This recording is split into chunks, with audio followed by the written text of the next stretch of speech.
Սա այլընտրանք է, իսկ այլընտրանքը շուկայի համար էական ազդեցություն ունի մի քանի առումով։ Տրանսպորտային հանգույցի աշխատելու հանգամանքը մեզ այսօր տալիս է ազդակներ, որ վրացական կողմի հետ եւ վրացական բեռնափոխադրումների գինը էական կարող է նվազել, այսօր արդեն փաստ ազդակներ ունենք, իհարկե սրա մասին դեռևս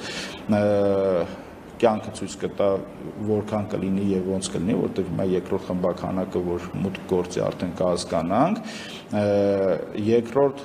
Հայաստանի Հանրապետություն գործող թանկացած տնտեսվարող սուբյեկտ կարող է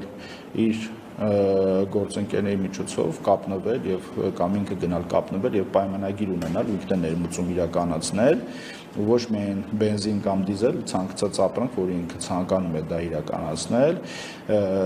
դրա մասին վստահաբար կոմունիկացիա կա եւ վստահաբար կարող եմ ասել, որ բոլոր տնտեսվարող սուբյեկտները գիտեն բենզինի ոլորտում հաստատ, որտեղ իրանք այդքան շատ չէին, գոնե գործող եւ իրանք դրա մասին գիտեն։ Հիմա ցանկություն կունենան գնալ բերել, թե ոչ դա իրենց խնդիրն է եւ իրենց գործն է, բայց ես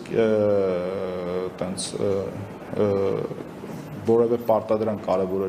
չկա եւ չի կարող լինել, հատով հակառակի մասին կարող պարտադրել ենք, որ իրան գնան բերեն, որևէ մեկը որևէ բան չի պարտադրում, իրանց ցանկությունն է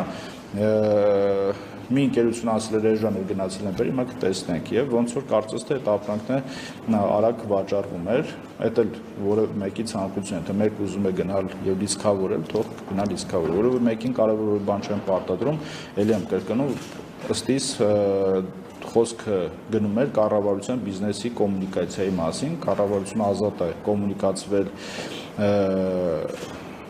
բիզնեսի հետ, բայց խոսել նրա մասին, որ մենք հնարավորություն չենք տվել որևէ մեկին դա ճիշտ չի, որտեղ էլ եմ ասում, կառավարություն ձեռք չի բերել։ Այս երկու ընկերությունը ուղղակի գնացել են, պայմանավորվել են, բերել են ապրանք։ Հիմա եթե ինչ-որ մեկ ուզում է գնալ բերի, վաղը կարող է գնալ եւ բերել այդ ապրանքից։